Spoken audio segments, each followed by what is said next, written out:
तो हम शुरुआत इस प्रकार से करेंगे कि पिछली क्लास में जो किया था उसको बहुत जल्दी से देखते हैं और फिर आगे की तरफ बढ़ते हैं। तब तक शायद दूसरे लोग भी आ जाएंगे और काफी लोग आ गए, शुक्रिया उसके लिए। मैंने स्क्रीन ऑलरेडी शेयर कर दिया है, तो शायद आप लोगों को दिखता रहेगा। Okay, power point share, okay, hide. Okay, introduction to bibliology, जो पवित्र शास्त्र के सिद्धांत है उसके ऊपर हमने शुरुआत की थी। हम परिचय पे थे और उसी में हमने बिब्लियोलॉजी या बिब्लियन बुक और लोगोस ये शब्द को देखा कि वो डिस्कोर्स या शब्द है या स्टडी है, और इसी से हमें पूर्ण व्याख्या मिलती है, the study of the book, ये किताब के ऊपर पढ़ाई, पुस्तक के ऊपर अध्ययन। फिर हमने ये कहा कि ये बाइबल के अंदर के जो किताब है उसके ऊपर मनन नहीं है, लेकिन पूरे बाइबल के ऊपर है। तो कई बार लोगों को गलत फहमी होती है कि इसमें हमने तो बाइबल के बारे में, बाइबल में जो लिखा है उसके बारे में सीखा नहीं। तो ये जानना जरूरी है, क्योंकि जो हम सीख रहे हैं उससे हमारी बाइबल के अंदर की जो नॉलेज है वो ज्यादा हो जाएगी। इसे हम सिस्टमैटिक थियोलॉजी कहते हैं।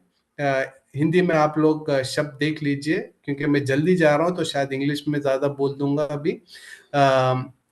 तो सिस्टमैटिक थियोलॉजी जो है उसके अंदर बिब्लियोलॉजी आती है, और बिब्लियोलॉजी के डेफिनेशन को हमने देखा, जहां पे काफी सारे शब्द हैं जिनके बारे में हमें जानना जरूरी है, ताकि हमें शब्द के मतलब जो है उससे ज्ञान मिलता है। और ये ज्ञान क्या करेगा, हमारी जो बहुत सारे कंफ्यूजन्स होते हैं, जो कई बार हमें समझ में नहीं आता कि हम शब्द का तो इस्तेमाल कर रहे हैं लेकिन समझ क्यों नहीं रहे।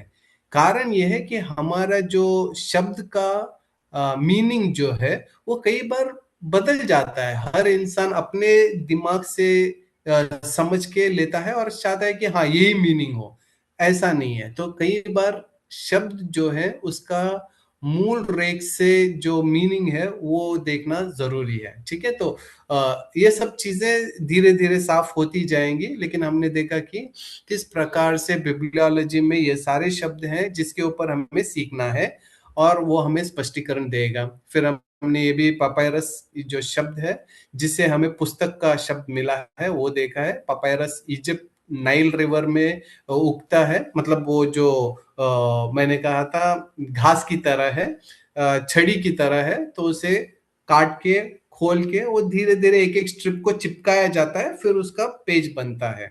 तो एनीवे ये सब वहां पे हमने देखा। फिर हमने देखा क्या सारी चीजें आती हैं सिस्टमैटिक थियोलॉजी में। बिब्लियोलॉजी सबसे ऊपर है क्योंकि सबसे ज्यादा अहम है। बाइबल के ऊपर जानना बहुत जरूरी है, ताकि जब हम कहते हैं हम बाइबल पे विश्वास रखते हैं, तो बाइबल के द्वारा हमें सभी ज्ञान मिलता है। तो ये ज्ञान सही है या नहीं है वो जानना अहम है। इसके लिए शुरुआत हम कभी भी बिब्लियोलॉजी की स्टडी से शुरुआत करते हैं, फिर थियोलॉजी प्रॉपर जो परमेश्वर के ऊपर है, फिर मनुष्य, फिर पाप, फिर यीशु मसीह के ऊपर। तो इसी प्रकार से हम ये सारी चीजें सीखते हैं। फिर हमने देखा कि प्रोलोगोमीना, जिसे हम शुरुआती कहते हैं। ठीक है, तो ये सब आपको नोट्स में मिल गए होंगे। मैं आशा करता हूँ कि ये सारी चीजें आपने पढ़ी भी होंगी।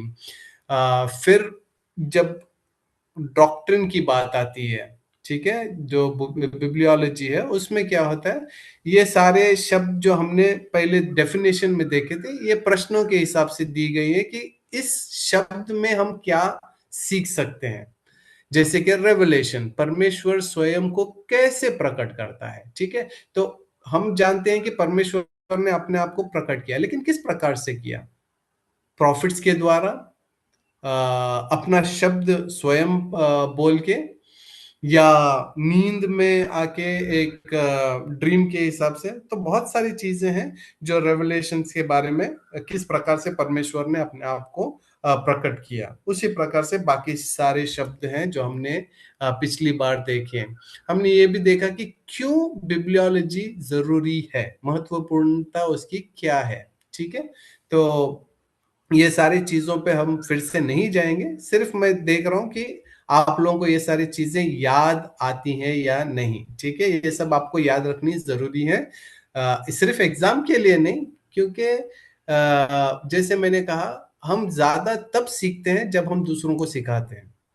ठीक है, तो जब आप ये सारी चीज़ों को याद रखोगे, दूसरों से बाँटोगे, तभी आपको समझ में भी आएगा कि किस प्रकार से हम जो बाइबल के बारे में सीख रहे हैं या बाइबल को जानते हैं, कहते हैं, ये तब तक हमारे क्या कहेंगे, हमारे जीवन में या हमारे समझ में पूर्ण तरीके से नहीं आएगी, जब तक हम अपने आप को और दूसरों को नहीं सिखाएँगे। तो ये जानना बहुत ज़रूरी पड़ता है कि बाइबल जब हम कहते हैं कि अथॉरिटेटिव है, अधिकारी है, ठीक है? तो अ, हर जो बाइबल में शब्द है, वो हमारे जीवन को लेके अहम हो जाता है, ठीक है? तो उसके वजह से हम ये चीज़ सीख रहे हैं। तो अधिकार की समाप्ति है, भटकावा का खतरा, भटक जाना। लोग काफ़ी बाइबल को लेके भटक जाते हैं, उसके सीख को लेके। कोई बात कर रहा है या कुछ है तो बताएँ? मूल संदेश का सारांश कि असली जब मोसेस ने लिखा था तो उसने क्या लिखा था और उसका समझ क्या था, ठीक है? तो उसके ऊपर है। सेंट्रल टार्ग बाइबल के ऊपर बहुत सारे अटैक्स होते हैं कि इसमें ये गलत है, ये कॉन्ट्रडिक्शंस है, ये सही नहीं है। तो ये सारी चीज़ों की वजह से हमें जानना ज़रूरी है। हम ये भी जानते हैं कि बाइबल के पहले ही तीसरे अध्याय में ही क्या होता है, जब शैतान आता है वो बाइबल के ऊपर शंका या परमेश्वर के शब्द के ऊपर शंका डालता है। फिर रूट ऑफ फॉल्स डॉक्ट्रिन, बहुत सारे गलत शिक्षा हैं। हमने कहा कि टू स्टैंड फर्म, कि परमेश्वर विश्वास में स्थिरता से रहने के लिए ये डॉक्ट्रिन जरूरी है। फिर हमने देखा कि सुधारवादी परंपरा क्या है। 16वीं सदी में ये शुरू हुई थी और मार्टिन लूथर जो थे, उन्होंने बाइबल पढ़ा और उसके रोमियो बुक्स पे अध्ययन कर रहे थे। तभी उसे पता चला कि अरे, मैं जो कलीसिया पढ़ा रही है, सिखा रही है, वो सच नहीं है, क्योंकि बाइबल जो है परमेश्वर का वचन है। और ये वचन को लेके उसने कलीसिया के सामने रखा और कहा कि अगर कलीसिया सही है तो बाइबल में से क्यों नहीं पढ़ा रही है, और बाइबल सही है तो फिर कलीसिया क्यों गलत जा रहा है। और इस इम्पोर्टेंट इवेंट के द्वारा बहुत सारी महत्वपूर्ण क्या कहते हैं, इवेंट था ये, जिसके वजह से हम देखते हैं कि यहाँ से शुरुआत हो गई लोग पीछे फिर से बाइबल के पास जाने के लिए, ना कि कलीसिया के लोग क्या कह रहे हैं उसके ऊपर। तो ये बहुत बहुत ही इंपॉर्टेंट घटना थी। फिर वही Bible is the recovery of the doctrine of the scriptures, कि बाइबल क्या पढ़ा रहा है और उसके वापसी के ऊपर बहुत सारा बहुत जरूरी था। फिर हमने 16 स्क्रिप्चर का मतलब देखा कि बाइबल सिर्फ हमारे लिए काफी है, हमारे विश्वास के लिए और हमारे जीवन के लिए। फिर हर किस्म के जो क्रीड्स और जो बयान है, कन्फेशंस है, इसको हमने बाइबल के द्वारा ही लिखी गई हैं। बाइबल से छोड़ के सिर्फ मनुष्य का सोच लेके लिखी हुई नहीं है, ठीक है? तो ये भी ये सारे कन्फेशंस हैं जो लोगों ने साथ में बैठ के, ये अलग-अलग कलीसियाएँ ने लिखी हुई हैं, और अलग-अलग लोग दुनिया भर से आके, मतलब एक जगह पे एकजुट होके उन्होंने ये सारे कन्फेशंस लिखे हैं, कन्फेशंस एंड क्रीड्स। तो शुरुआत में सभी ने बाइबल के ऊपर ही शुरुआत की है। ये सब क्वेश्चन एंड आंसर के हिसाब से लिखे गए थे ताकि लोग समझ सकें। और जैसे मैंने कहा, उस जमाने में बाइबल जैसे आज के ज़माने में हमारे हाथ में इतने हैं, वैसे उस ज़माने में बाइबल सबके हाथ में नहीं होती थी। इसके लिए ये प्रश्न और उत्तर के माध्यम से पढ़ाया जाता था, और इसी प्रकार से लोग बाइबल के बारे में जान पाते थे, ठीक है। फिर बाइबल किस प्रकार से हम पढ़ाई करना चाहिए, किस प्रकार से लोग पढ़ते हैं। एक तो हम उसे व्याख्यात्मक या एक्सिजेटिकल मेथड कहते हैं। बेसिकली हिब्रू ग्रीक का भी इस्तेमाल होता है यहाँ पे, ताकि हम मूसा ने क्या सच में लिखा, उसे किस प्रकार से हमें समझना चाहिए, क्योंकि ये हमारे लिए सीधी किताब नहीं है। मतलब हमारे हाथ में मूसा ने मेरे लिए, अनिल डिसूजा के लिए लिख के दी थी, नहीं। मूसा ने अपने जमाने में अपने लोगों के लिए लिखी थी। तो उसमें बहुत सारे चीजें हैं जो मैं नहीं जानता। मूसा का किस प्रकार से वो सोच रहा था, किस प्रकार से उसके मन में वो शब्द चल रहा था, उसका मीनिंग क्या था शब्द का। जैसे मैंने कहा, कई बार हम शब्दों का इस्तेमाल करते हैं लेकिन उसका मतलब अलग अलग होता है। तो उसी प्रकार से मूसा का मतलब क्या था वो हमें कैसे पता चले। तो इसके लिए हमें हिब्रू में जाना पड़ता है। हिब्रू शब्द में किस प्रकार से इसका मतलब बयान किया है उसके ऊपर जाना चाहिए। और ये सारी चीजें जब साफ होती हैं, ग्रामर जो है वो क्लैरिटी देती है कि इस पूरे स्ट्रक्चर को, पूरे सेंटेंस को किस प्रकार से हम समझ सकें, ठीक है। तो स्क्रिप्चर्स फ्रॉम स्क्रिप्चर, बाइबल से ही हमें बाइबल समझ में आनी चाहिए। तो उस प्रकार से क्या होता है, जब हम ओरिजिनल लैंग्वेज देखते हैं, ग्रामर देखते हैं, हम और कहीं नहीं जाते, सिर्फ बाइबल को रख के चलते हैं। कमेंट्रीज और बाकी सारे चीजें बाद में आती हैं। पहली चीज आती है कि हम सिर्फ बाइबल को लेके उसके ऊपर अध्ययन करते हैं और बाइबल से ही दूसरे पैसेजेस को देखते हैं कि जहां पे यही शब्द का इस्तेमाल किया गया है उसमें क्या मतलब निकला है। तो ये सारे चीज करते हैं तो क्या होता है, सिर्फ बाइबल अपने आप को प्रकट करता है, इंसान उसे मतलब नहीं दे सकता। 16वीं देशी से पहले के बाद के शुरुआत या 16 सेंचुरी के बाद में ही जब हम रेनेसांस की बात करते हैं तो क्या होता है, वहां पे लोगों ने कहा कि जो इंसान ने लिखा है उसका मतलब वो इंसान नहीं दे सकता, लेकिन मतलब जो पढ़ रहा है, जैसे कि मैं बाइबल पढ़ रहा हूं तो मुझे जो समझ में आ रहा है वही सही है। मैं ये प्रश्न नहीं कर रहा कि मूसा मुझे क्या समझा रहा है या क्या सिखाना चाह रहा है। तो बहुत ही अलग अ, समस्या में हम चले गए थे, जहां पे लोगों ने कहा कि जो मुझे समझ में आता है वो ही सही है, जबकि वो बहुत ही गलत चीज थी।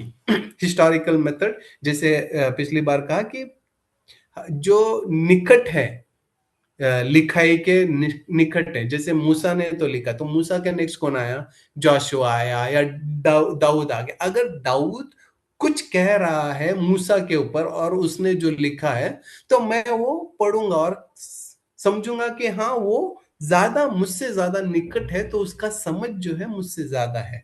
उसी प्रकार से बाइबल में भी क्या होता है, जो हम चर्च फादर्स कहते हैं, जो कलीसिया के पिता, जो बहुत नजदीक थे अपोस्टल्स के, बाद में कुछ ही लोग थे जो अपोस्टल को मिले या उनसे जानकारी मिली उन्हें, लेकिन ज्यादातर उस समय, मतलब एटलीस्ट एक 100 साल के अंदर या 200 साल के अंदर, जो बहुत निकट थे, जो पहली, हम बहुत सारे समय कहते हैं ना, ये पहला क्रिश्चियन है इस घर में। तो क्या होता है, वो अहम दर्जा पाता है क्योंकि उसने मसीह को ग्रहण किया है, वो ज्यादा जानता है उस हिसाब से।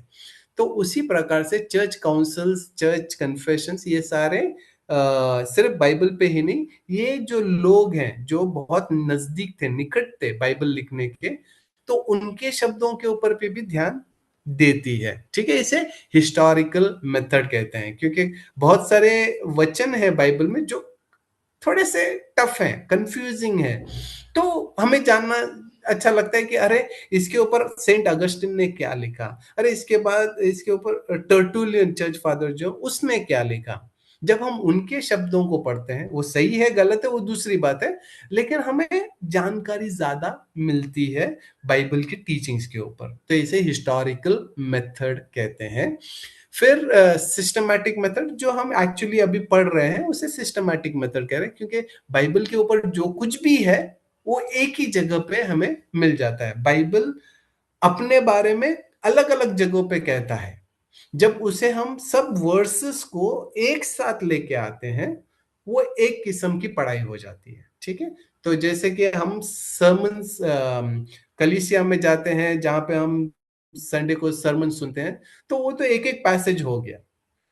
लेकिन एक-एक सरमन क्या होता है, अ, उत्पत्ति में विश्वास के ऊपर क्या लिखा, फिर मत्ती में विश्वास के ऊपर क्या लिखा, फिर पौलुस ने क्या लिखा, पतरुस ने क्या, जब वो सारे चीजों को एक साथ लेके आते हैं, एक ही कैटेगरी विश्वास, तो उसके नीचे जब हम एक सरमन प्रिपेयर करते हैं या पढ़ाई करते हैं, तो उसे सिस्टमैटिक थियोलॉजी या सिस्टमैटिक मेथड बताया जाता है। फिर अपोलोजेटिक्स, अपोलोजेटिक्स रश, मैं इसे पढ़ भी नहीं पा रहा हूँ, एनीवे आप लोग हिंदी में पढ़ लीजिए। ये बेसिकली अपोलोजेटिक्स उस प्रकार से है कि बहुत सारे प्रश्न होते हैं लोगों के, कंफ्यूजन्स होते हैं, जैसे कि परमेश्वर ने जब सृष्टि रची, आज के जमाने में बहुत सारे ईसाई लोग भी बिग बैंग थियरी में विश्वास रखते हैं कि पहला एक बड़ा विस्फोट हो गया, धड़ाम, और उसके बाद में सृष्टि रचाई गई।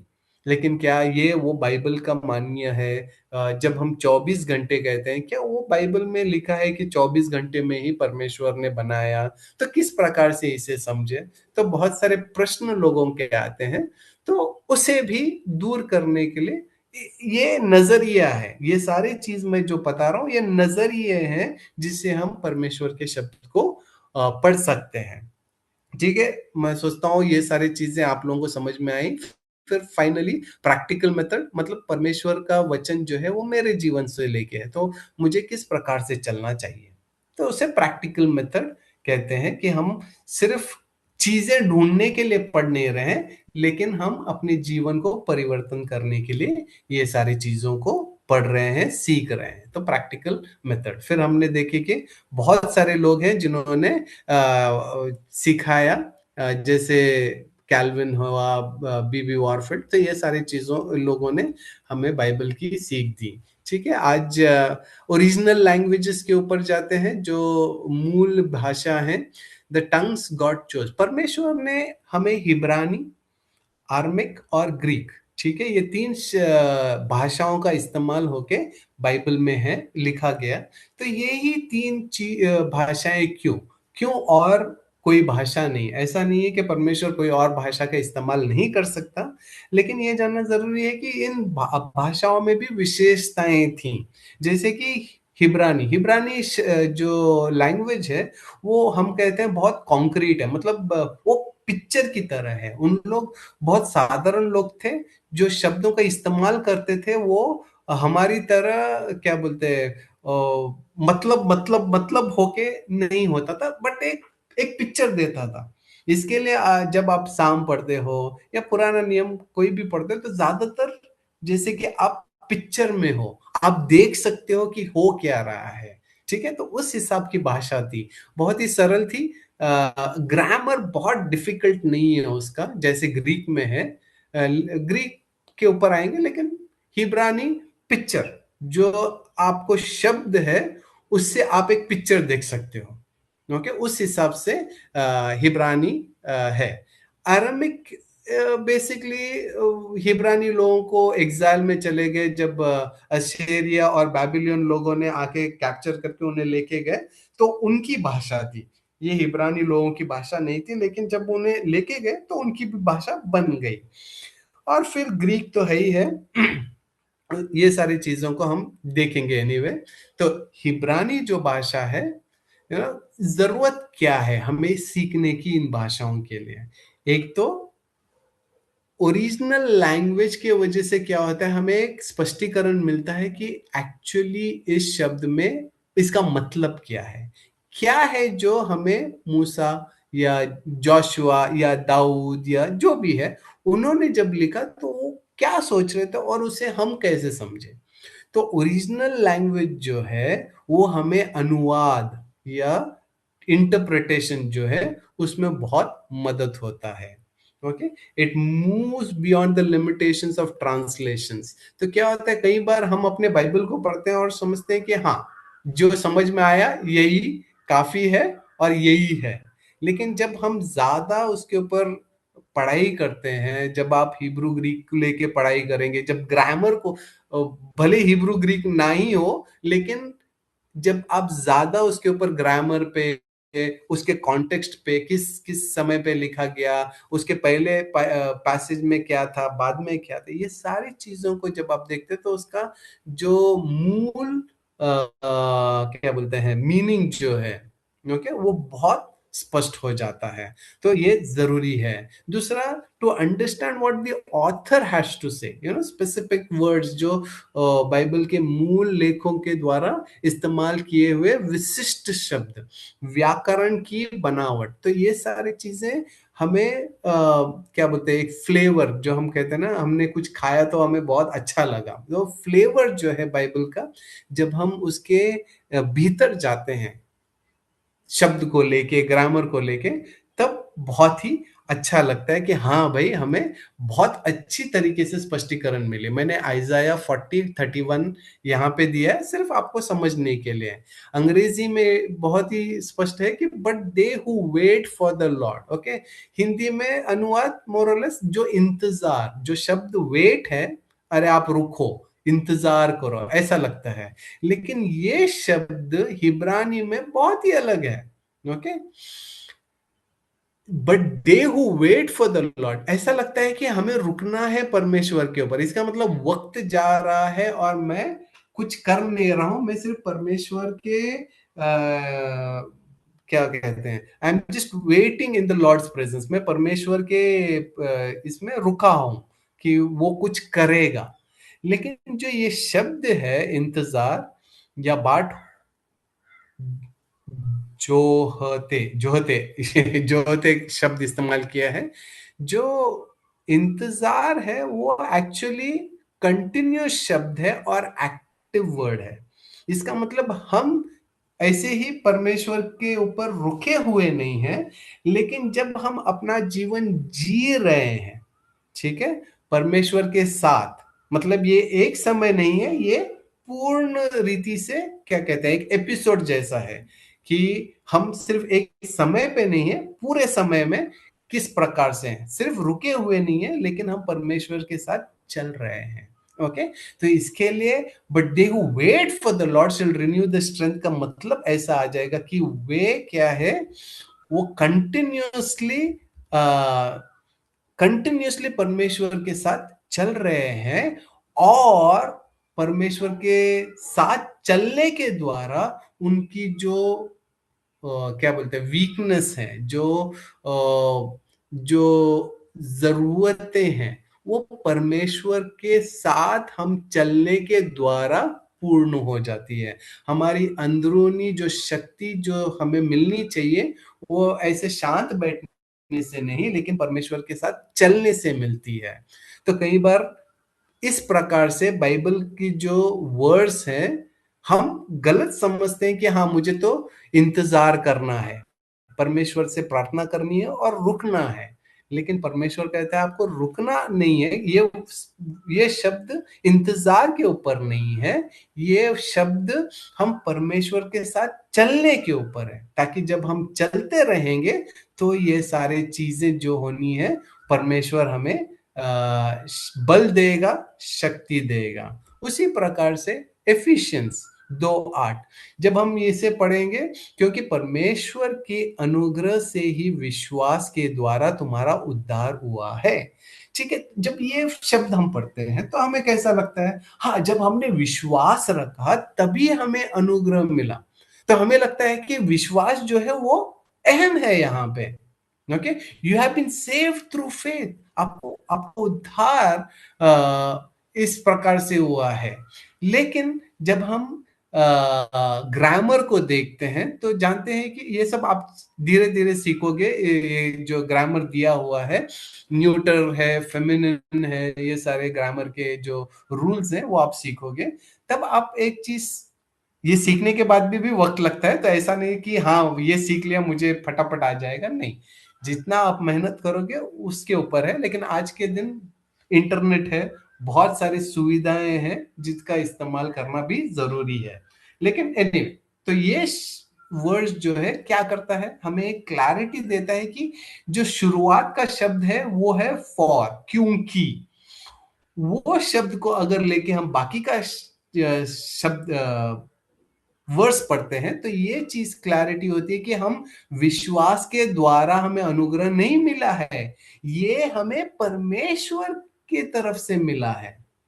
ठीक है, और परमेश्वर की तरफ से ही ये क्या बोलते हैं, विश्वास भी मिला है और अनुग्रह भी मिला है।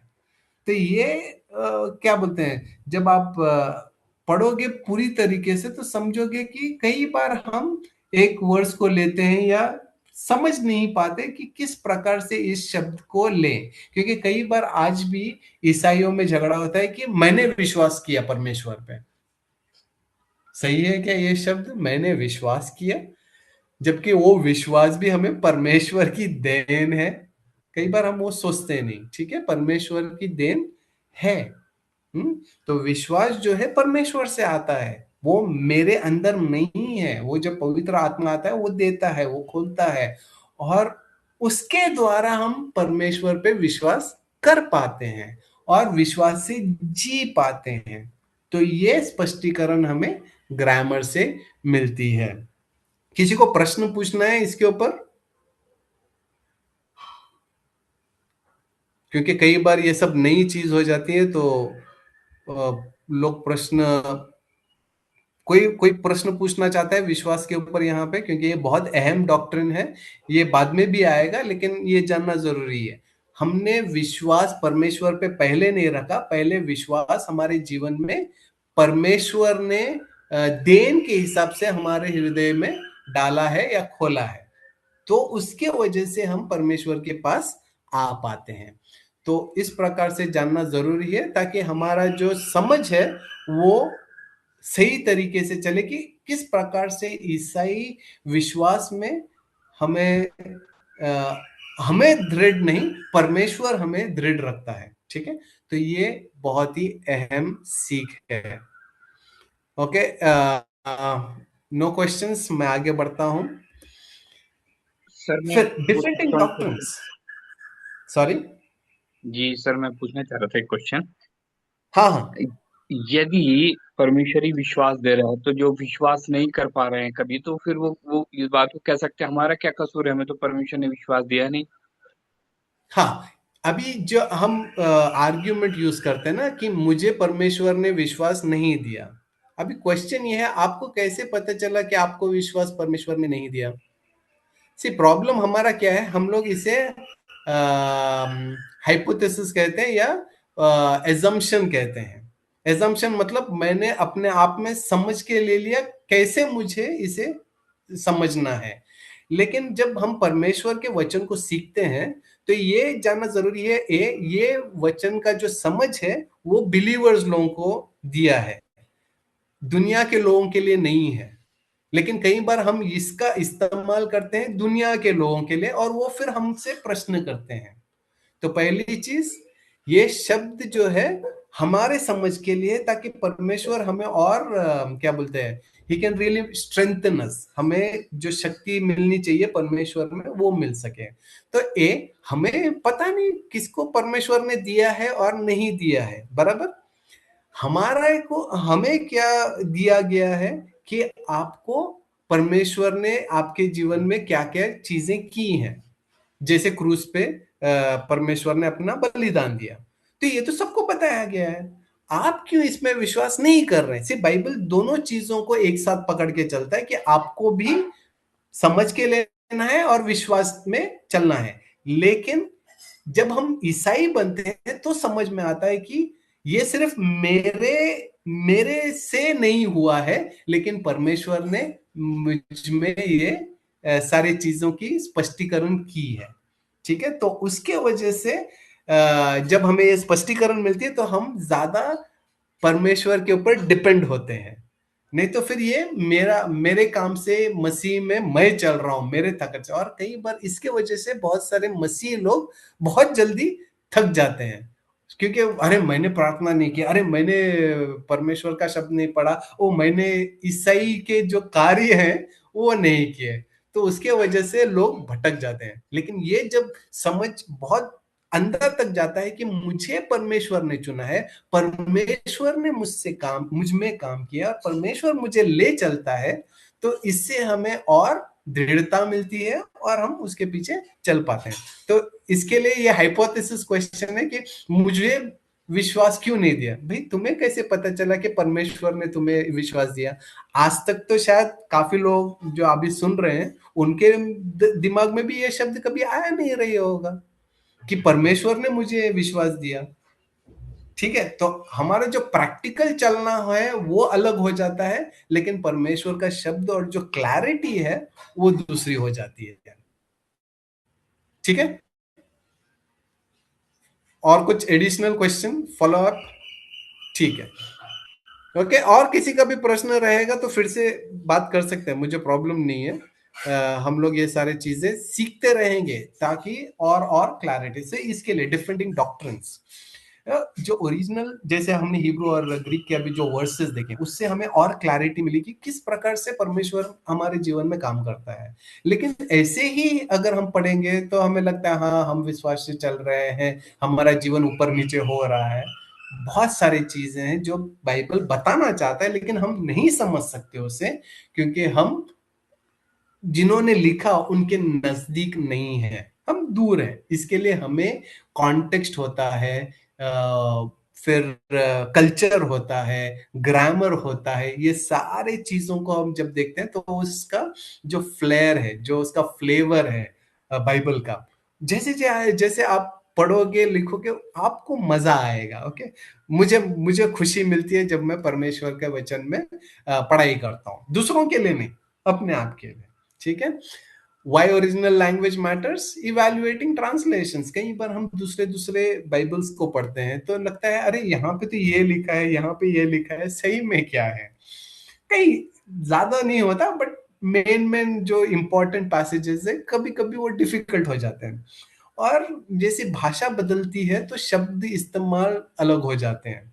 तो इसके लिए क्या होता है, जो स्कॉलर्स हैं, जो हम बाइबल सीख रहे हैं, अभी आप लोग भी स्कॉलर्स बनने के इसमें हो, जब आप भी ये सारी चीजें सीखोगे तो स्कॉलर्स का ये मतलब नहीं होता कि आपको सब मालूम है। स्कॉलर का मतलब ये होता है कि वो जानता है किस प्रकार से शोध करें और सही माध्यम की तरफ चले। ठीक है, तो उस प्रकार से अलग अलग बाइबल है, उसको भी हम अलग अलग शब्दों को किस प्रकार से हम ओरिजिनल भाषा की तरफ जाके उसका जो मेन मीनिंग है वो समझ सके, to evaluate and to understand accurately. फिर most of the Old Testament is written in Hebrew. हमें हिब्रानी इसके बारे में तो हमें पता है कि जेनेसिस से लेके मलाकी तक पूरी जो है ज्यादातर हिब्रानी लैंग्वेज में लिखा है। ओके, जब हम दूसरे भाषा की तरफ में आते हैं तो एरामिक। ओके, एरामिक में क्या हो गया, जैसे मैंने कहा हिब्रानियों को कैदी बना के लेके गए तो उनका भाषा अलग था, तो उन्हें वो सीखने की जरूरत पड़ी। हिब्रू लेफ्ट से राइट पढ़ा जाता है, जैसा इंग्लिश हिंदी सब हम राइट से लेके लेफ्ट की तरफ जाते हैं, वैसे हिब्रानी मैंने नीचे दिया हुआ है।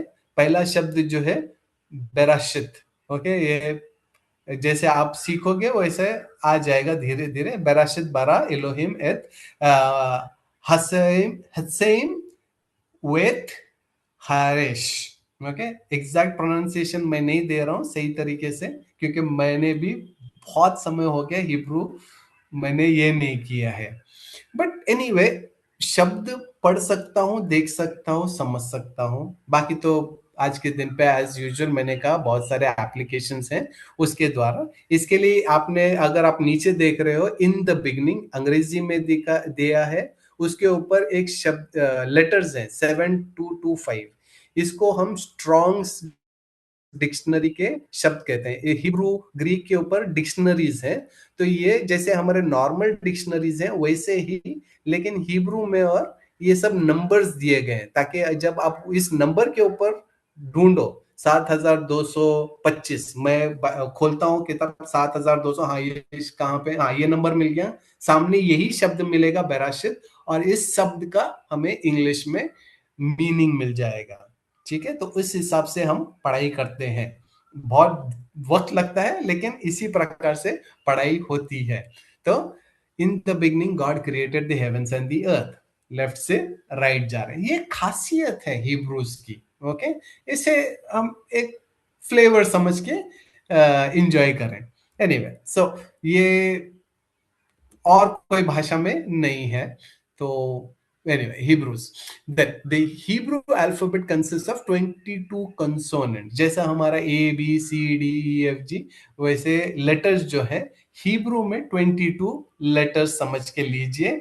इनमें वावल्स नहीं है, जैसे हम अंग्रेजी में A E I O U का इस्तेमाल करते हैं ताकि वो शब्द पूरी तरीके से बने और वो हम प्रोनाउंस कर सकते हैं, उसे इस्तेमाल कर सकें।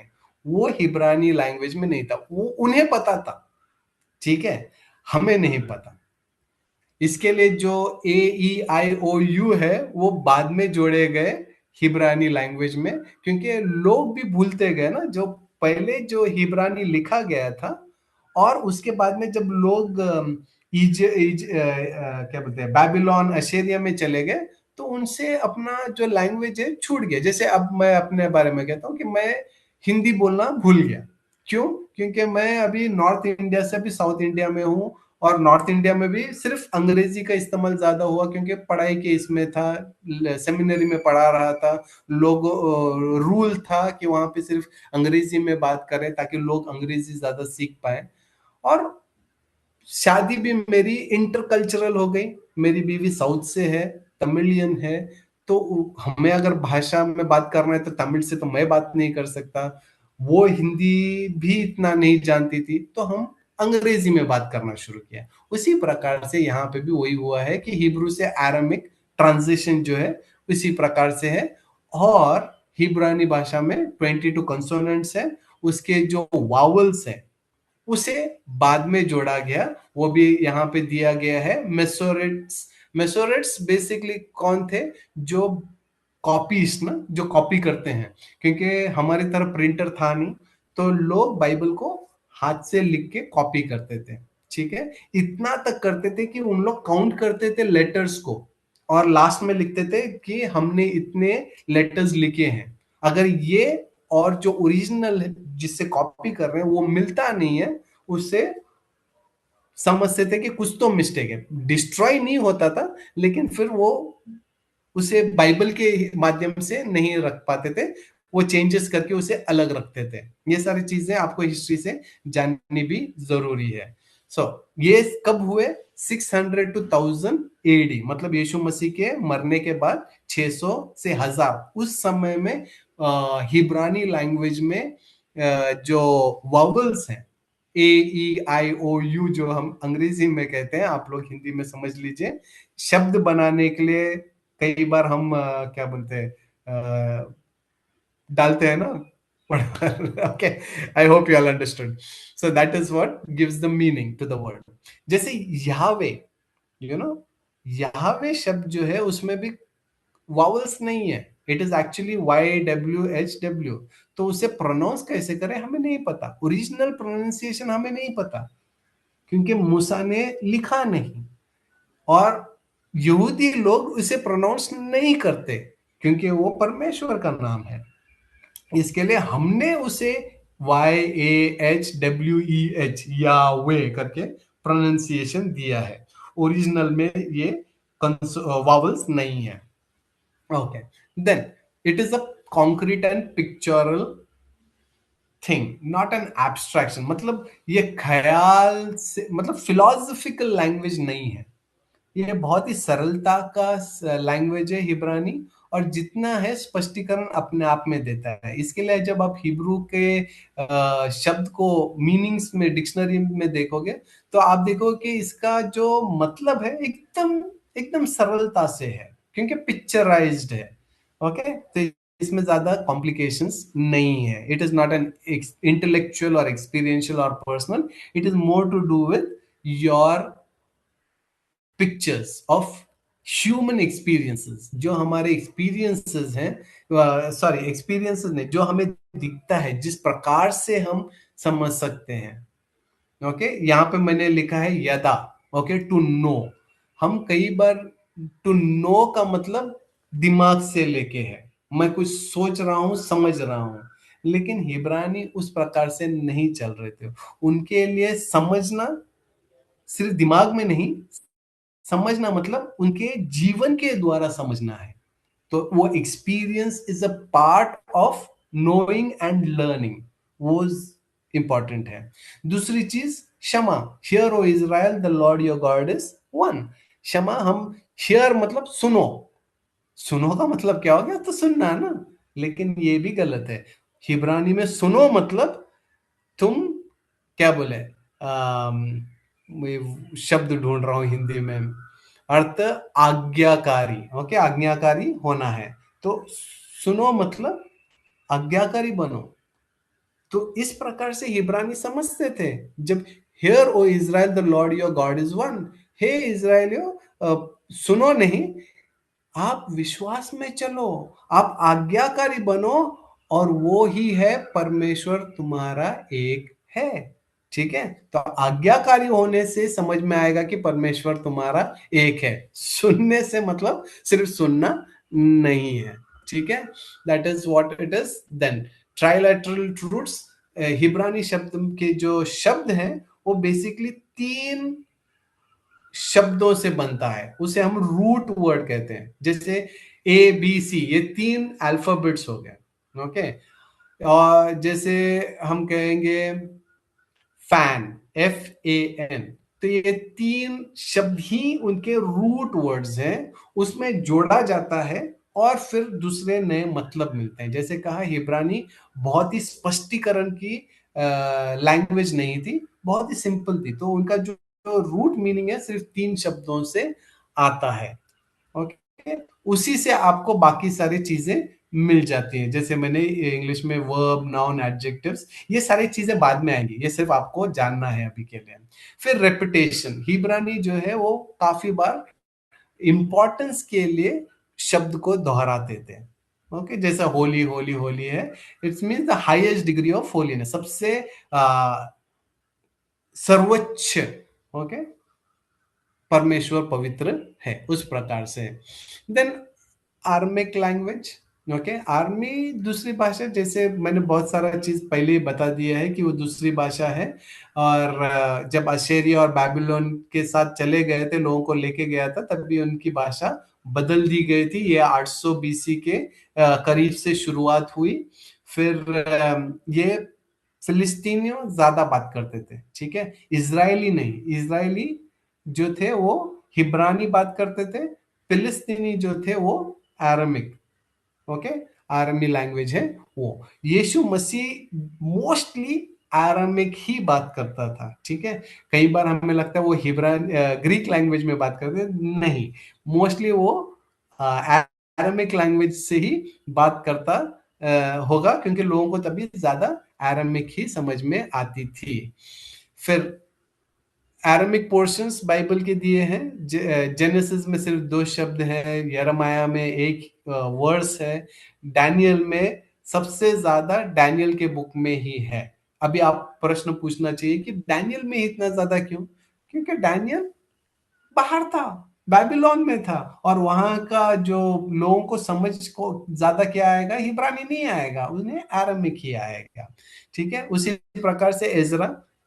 और फिर ये इतना ही है, ज्यादा नहीं है, लेकिन ये भी काफी है, क्योंकि डैनियल का ज्यादा इसके लिए हो जाता है क्योंकि वहां पे प्रॉफिटिकल बुक है, तो वहां पे थोड़ा सा ज्यादा है।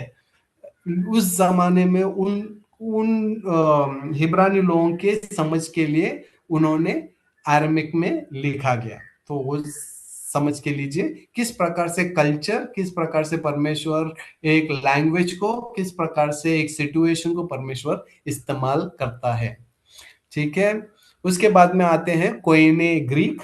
अरामिक में ज्यादा नहीं है, इसके लिए ज्यादा हम वक्त नहीं बिताते उसके ऊपर, लेकिन हम सीखते भी नहीं है उसे।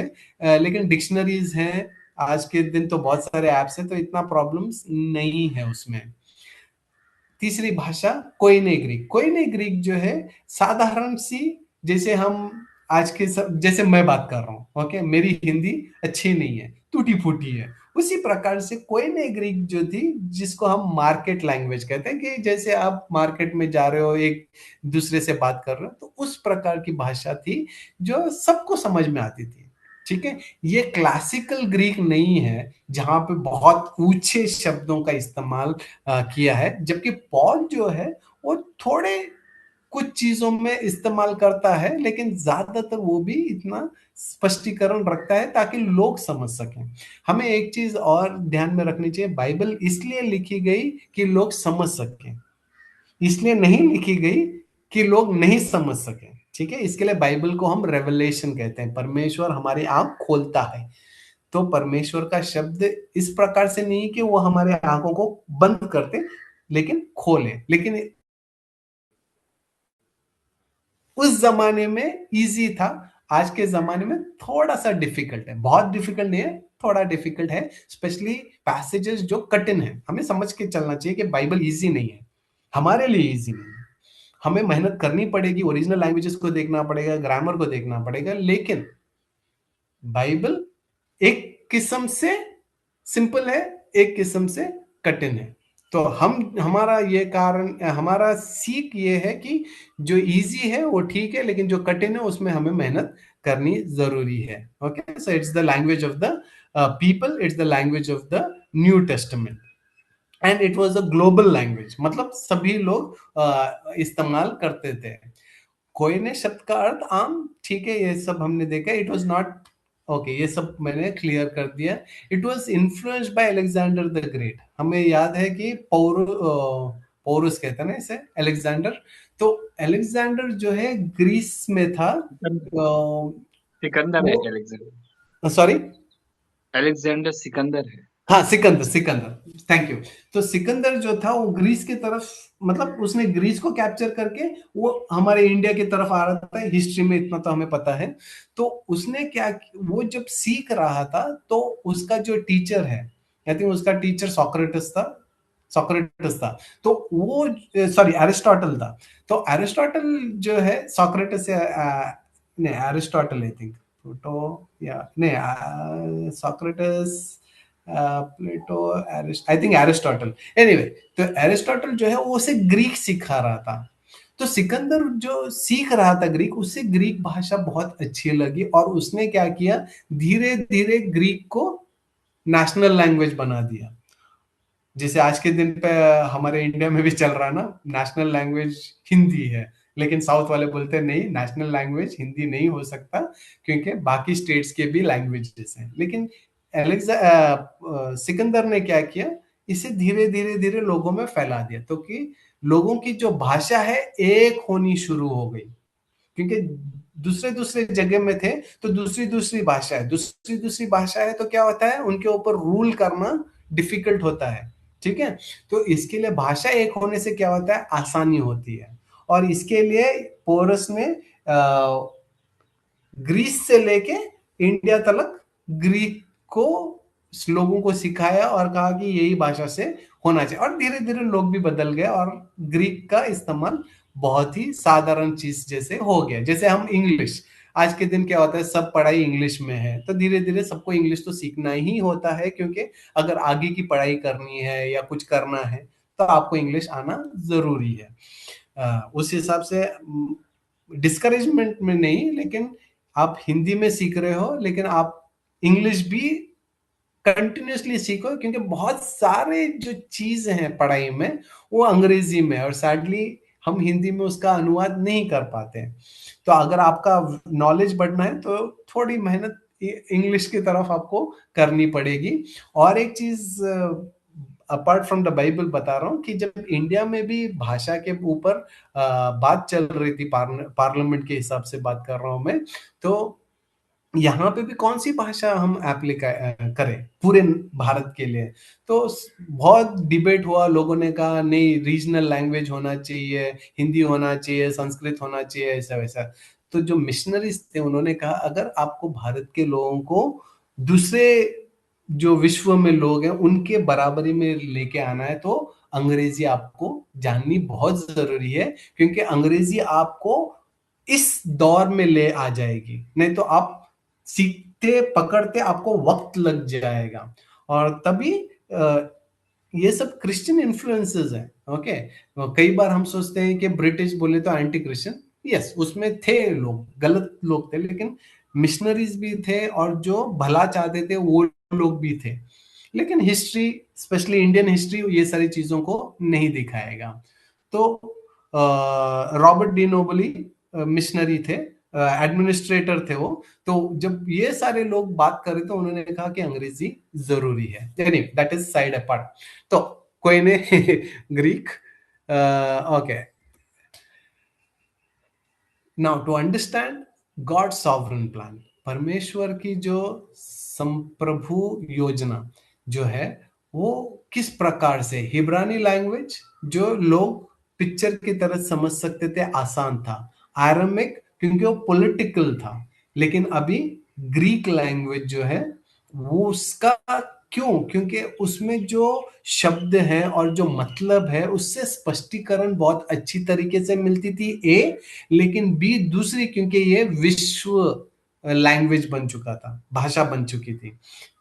जब हम विश्व कहते हैं तो हम चाइना, इंडिया, वो जमाने में चाइना और इंडिया उनके नक्शे में था नहीं, उनके हिसाब से जहां तक उनकी पहुंच थी राजाओं की, वो विश्व था। इसके लिए पौलुस भी जब कहता है कि मैं प्रचार करूंगा अंत तक, तो उसके लिए अंत क्या था? उसके लिए रोम अंत था दुनिया का। ठीक है, वैसे हिस्ट्री में आ जाता है। तो इसके लिए परमेश्वर ने जो है इन भाषाओं का इस्तेमाल किया। इट्स अ,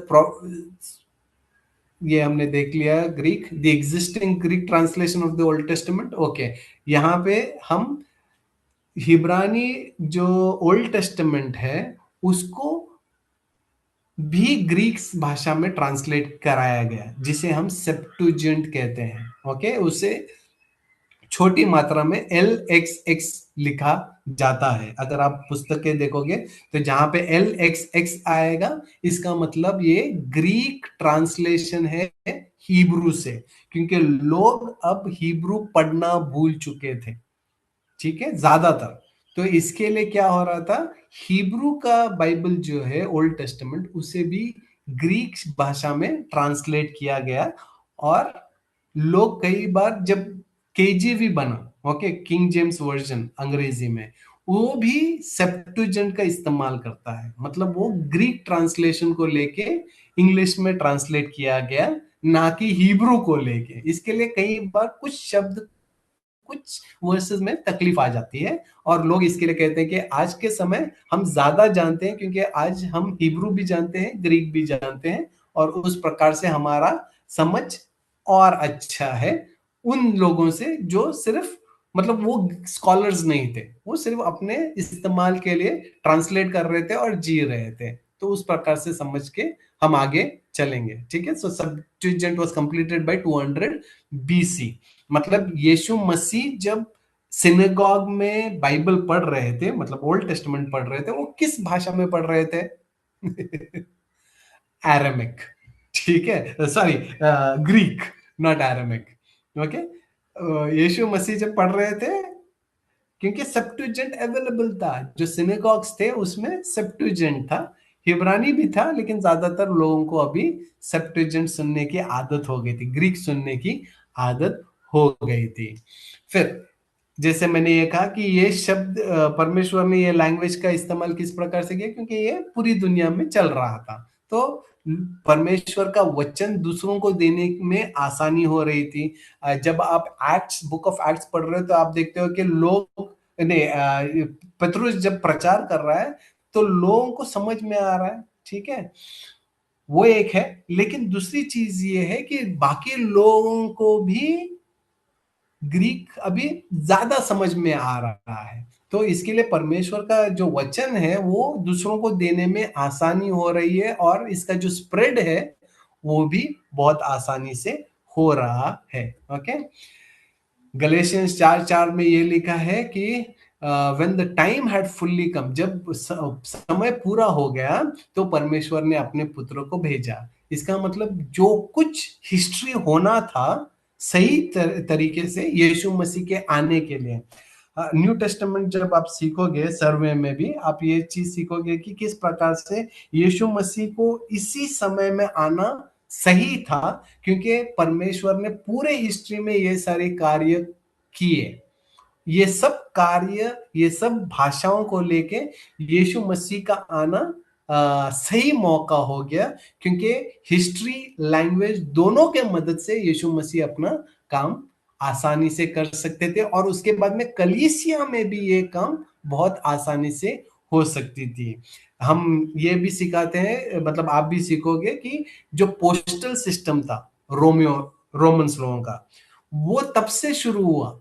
लेटर एक जगह से दूसरे जगह भेजना, वो किसने शुरुआत की? ये रोमन्स लोगों ने शुरुआत की, क्योंकि उन्हें राजा के शब्दों को एक जगह से दूसरे जगह पे पहुंचाना था। तो पोस्टल सर्विस नहीं थे, सिर्फ राजा का शब्द लेके जा। लेकिन लोग क्या करें, अगर मेरा रिलेटिव जो है वो अभी बंबई में है, तो अब मैं उससे कैसे बात करूं? नहीं कर सकता, मुझे उसके पास जाना पड़ेगा।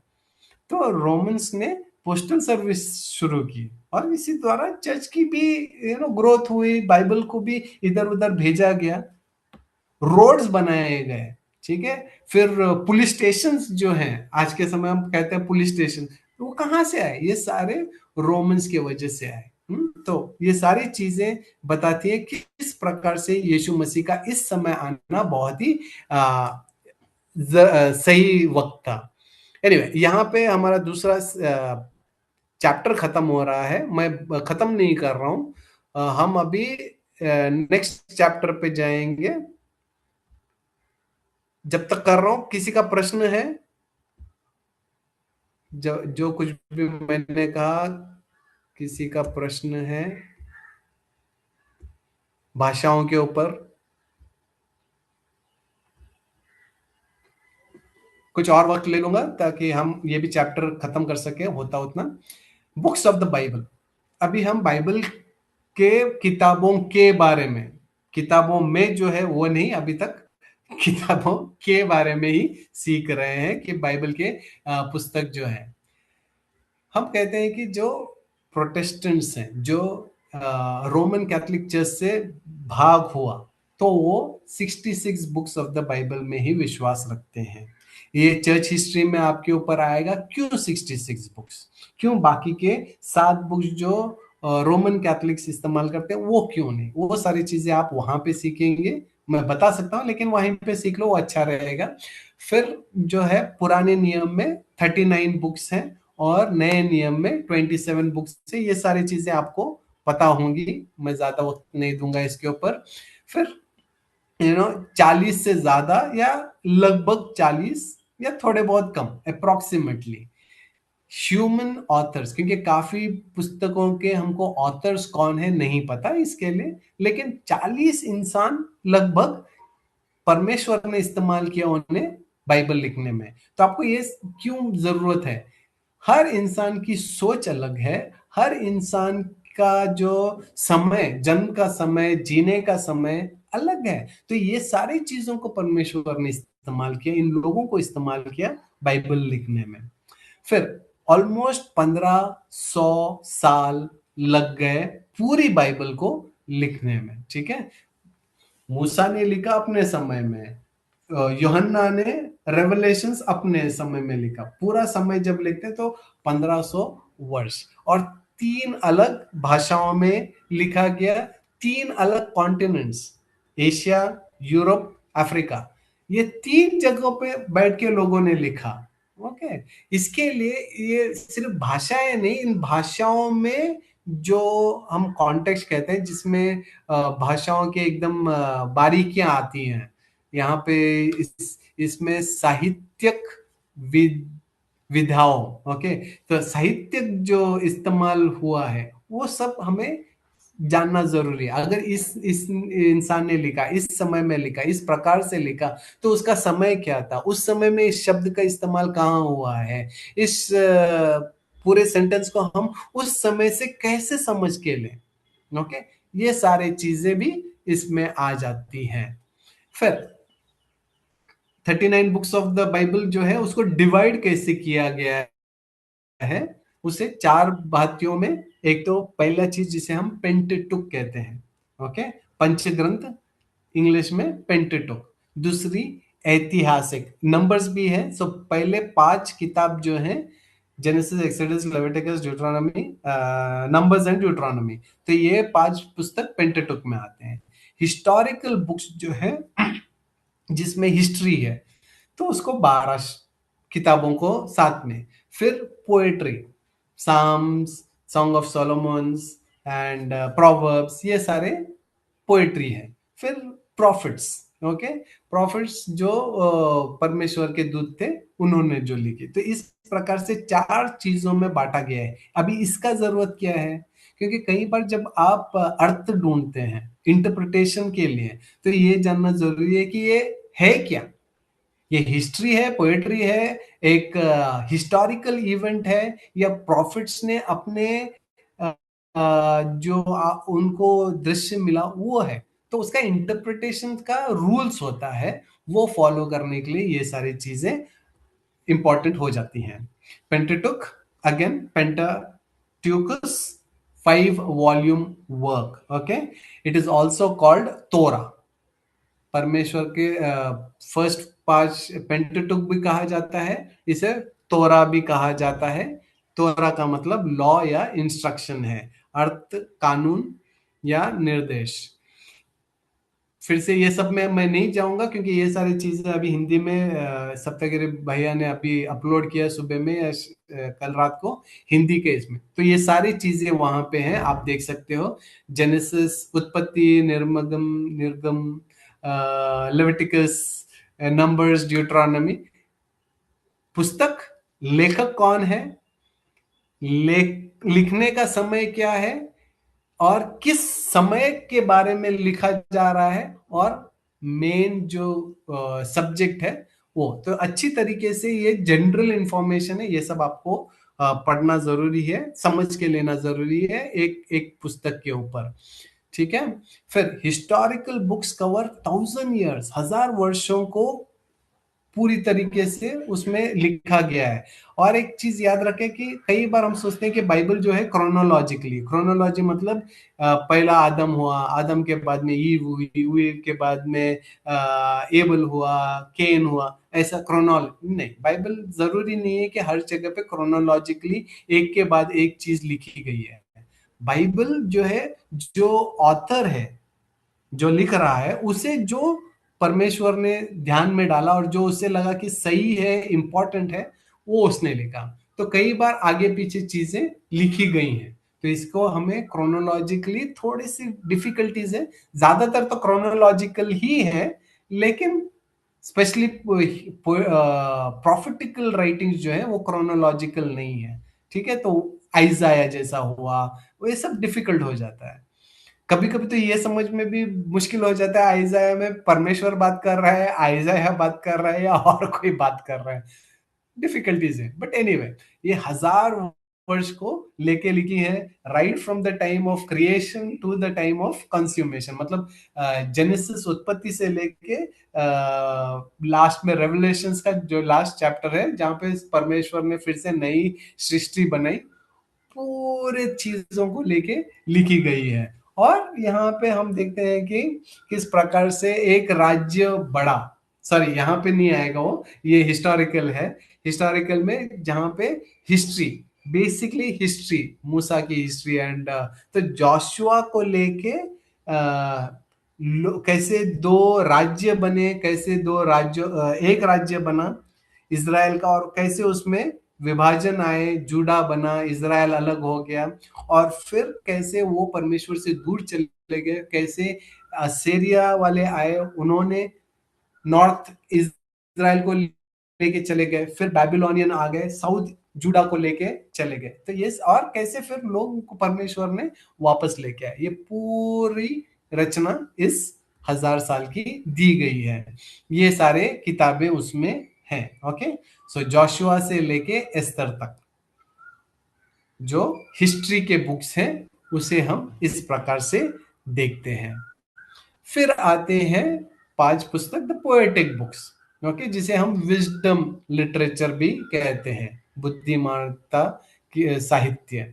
तो यहाँ पे जो भी है बहुत ही क्या बोलते हैं, इसे हम सरलता से नहीं पढ़ना चाहिए, इसे हमें धीरे से, ये पोएटिक लैंग्वेज है। कई बार हम साम पढ़ते हैं और कहते हैं हाँ बाइबल में ये लिखा है, ये मेरे लिए सीधी तरीके से मुझे लेना है। ऐसा नहीं कर सकते। दूसरी चीज हम सिखाते हैं जब आप हर्मेनेटिक्स में आओगे कि साम्स प्रोवर्ब्स, इसे एब्सोल्यूट ट्रुथ नहीं कहा गया, मतलब ये हर समय हर जगह ये आप लेके चल सकते हो, उस प्रकार से नहीं लिखा गया है। ये एक समय था, उस समय में उस तिथि में लिखी गई हुई चीज है, उसे उस प्रकार से समझना जरूरी है। ठीक है, तो ये सारे विजडम लिटरेचर्स है, ये ज्यादातर प्रश्नों के उत्तर, जो जो मनुष्य के प्रश्न है उनके उत्तर देता है। फिर साम्स जो है वो प्रार्थना और परमेश्वर की जो आराधना है उसके ऊपर है। सॉन्ग ऑफ सोलोमन बहुत ही प्यारी किताब है। सेमिनरी में मैंने प्रचार करना शुरू किया था लेकिन फिर छोड़ना पड़ा। बट एनीवे, मनुष्य का प्रेम, जो पति पत्नी का प्रेम है उसे दर्शाता है, और इसे बाद में पौलुस इस्तेमाल करता है और दिखाता है किस प्रकार से यीशु मसीह का प्यार है अपने कलीसिया के साथ। तो ये सारे अच्छी चीजें हैं जो परमेश्वर ने हमें दी हैं। तो यहाँ पे भी उसका भी उदाहरण पूरा दिया गया है, आप लोग गो थ्रू कर सकते हैं। फिर मेजर प्रॉफिट्स, मेजर इसलिए नहीं कि वो बड़े प्रॉफिट्स थे, बट इसके लिए कि उन्होंने उन्होंने बहुत सारा लिखा।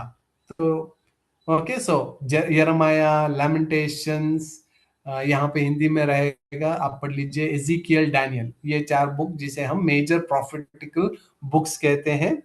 इन्होंने, जब जूडा जो है वो नीचे जा रहा था, परमेश्वर से दूर जा रहा था, ये लिखा गया। पोस्ट एक्सिलिक है, मतलब एग्जाइल और पोस्ट एग्जाइल, मतलब जो आशेरिया और बेबीलोन इन्होंने इस जूडा को लेके चले गए और अपने बंधुआई पास रखा। बंधुआई में गया। सॉरी, बंधुआई में गया। बंधुआई, या एनीवे, ये हिंदी में भी शायद शब्द होगा कहीं, तो आप पढ़ सकते हैं। तो ये सारी जो मेजर प्रॉफिट्स हैं, इन्होंने इस समय से लेके इस समय तक लिखा गया। ठीक है, जब जूडा का पाप बढ़ गया और वो धीरे धीरे परमेश्वर से दूर होता गया और बंदगी में चले गए बेबीलोन की तरफ। फिर से ये सारे किताबें हैं। छोटे माइनर प्रॉफिट्स 12 हैं, जैसे हमने ऑलरेडी देख चुके हैं। ये सब हिस्टोरिकल बुक्स है। यहाँ पे 12 माइनर प्रॉफिट्स या छोटे भविष्य वक्ते है। ये जैसे बड़े प्रॉफिट्स लिखे क्योंकि ज्यादा लिखा, वैसे ही छोटे प्रॉफिट्स क्योंकि बहुत कम लिखा। इसमें टर्म को लेके कुछ बड़ा छोटा है नहीं, सभी ने परमेश्वर ने दी गई हुई शब्दों को ही लिखा है। ओके, नया नियम, मैं जानता हूं आप सभी लोगों को ये सारी चीजें पता होंगी। ये लिखी गई थी 45 एडी से 100, मतलब यीशु मसीह का जो क्रूस पे बलिदान हुआ वो कौन से साल में हुआ? Any idea? हम कहते हैं यीशु मसीह मिनिस्ट्री शुरू की उसने 30 साल में, तो 3 साल का मिनिस्ट्री हो गया, तो 33 ईयर्स। तो यूजुअली हम कहते हैं कि यीशु मसीह का जो क्रूस पे जो बलिदान हुआ वो ऑलमोस्ट एडी 33 टू 35 कहीं तो उस समय में हुआ रहेगा। जो एपोस्टल्स जो थे, जो यीशु मसीह के नजदीक थे, उन्होंने इमीडिएटली लिखना नहीं शुरू किया। ओके, हमें जानना जरूरी है ये कब लिखना शुरू हुआ। क्योंकि क्या हो रहा था ये समझ लीजिए कि जब यीशु मसीह ने प्रचार किया, जब जो दूत थे उसके, जो एपोस्टल्स थे, तो उन्हें लगा यीशु मसीह जल्दी आएगा, 1 साल में आएगा, 2 साल में आएगा, ऐसा नहीं, शायद बहुत जल्दी आए। इसके लिए वो घाई घाई में थे जितना हम प्रचार कर सके। ठीक है, तो उसको लेके उन्होंने लिखा नहीं। जब लेकिन वो बूढ़े हो रहे थे और उन्हें पता चला कि हम अब रहेंगे नहीं, लेकिन हमारे शब्द जो यीशु मसीह के शब्द हैं, उसकी जो जीवन के बारे में, उसके जो चमत्कार हैं, शब्द हैं, उसे कैसे हम अभी रखें। इसके लिए लिखाई जो थी वो 10 साल 12 साल के बाद शुरू हुई, जब उन्हें लगा कि हाँ, हमारे बाद आने वालों के लिए ये जरूरी है। तो इसके लिए 27 जो बुक्स है, लेटर्स और गॉस्पेल सब को लेके ये इस दौरान लिखे गए। ठीक है, 45 एडी टू 100 एडी और ईसवी। They are grouped into 4 major sections. 4 major section में हम इसे देखते हैं, और मैंने वो टेबल नहीं डाला। बेसिकली गॉस्पेल्स, फिर एक्ट्स ऑफ द एपोस्टल्स, प्रेरितों के काम, फिर 21 एपिसोड्स जो है, और फाइनली रेवलेशन। ठीक है, इसे भी उसी जैसे हिब्रा ओल्ड टेस्टामेंट को हमने बांटा 4 इसमें, इसको भी हम 4 इसमें बांट रहे हैं, ताकि हमें समझ सके कि एक इसमें है क्या। 4 सुसमाचार हमें क्या देता है, यीशु मसीह के जीवन के बारे में, उसके काम के बारे में, उसकी सेवकाई, मृत्यु, पुनरुत्थान, ये घटनाओं के बारे में देता है। वो 4 नजरिए से देखता है, ये भी जानना जरूरी है। जो मैथ्यू लिख रहा है, मैथ्यू, मार्क, लूक जो ले, उनकी स्पष्टी मतलब उनका देखने का नजरिया लगभग एक है, क्योंकि हम जब ज्यादा पढ़ाई करते हैं तो देखते हैं कि जो मार्कुस में लिखा है, और बहुत सारे अभी स्कॉलर्स एग्री करते हैं कि मार्कुस जो है वो सबसे पहला लिखा गया, उसके बाद में मती और लूका, इन्होंने लिखा अपना सुसमाचार। तो बहुत सारी चीज जो मती ने, मार्क ने लिखी हैं, वो बाकी दोनों गॉस्पेल्स में दिखाई देंगे, लेकिन उनका नजरिया अलग था। इसके लिए जब हम एक ही घटना को 3 जगह से या 4 जगह से पढ़ रहे हैं, कभी कभी उसमें फर्क दिखाई देता है।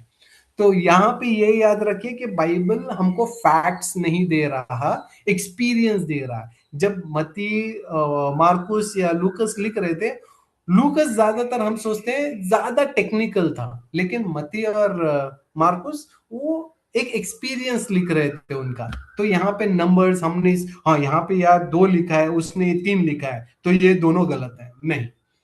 ये नंबर के हिसाब से हमें नहीं जानना कि ये एक्सपीरियंस जो है वो अहम है उनके लिए। तो नंबर्स ऊपर नीचे हो जाते हैं, उनको हम ध्यान नहीं देते, लेकिन इससे जो बेसिक टीचिंग है बाइबल की वो नहीं बदलती, ये जानना जरूरी है, ये आपको दिमाग में रखना है। ठीक है, वैसे ही जो एक दृष्टिकोण से लिखा है, जैसा मती ने मसीह को यहूदा का राजा उस प्रकार से लिखा है, मार्कुस परमेश्वर का दास, लूका उत्तम मनुष्य, और योहन्ना परमेश्वर का अनंत पुत्र। तो ये नजरिए से उन्होंने लिखा है, इन लोगों के लिए लिखा है।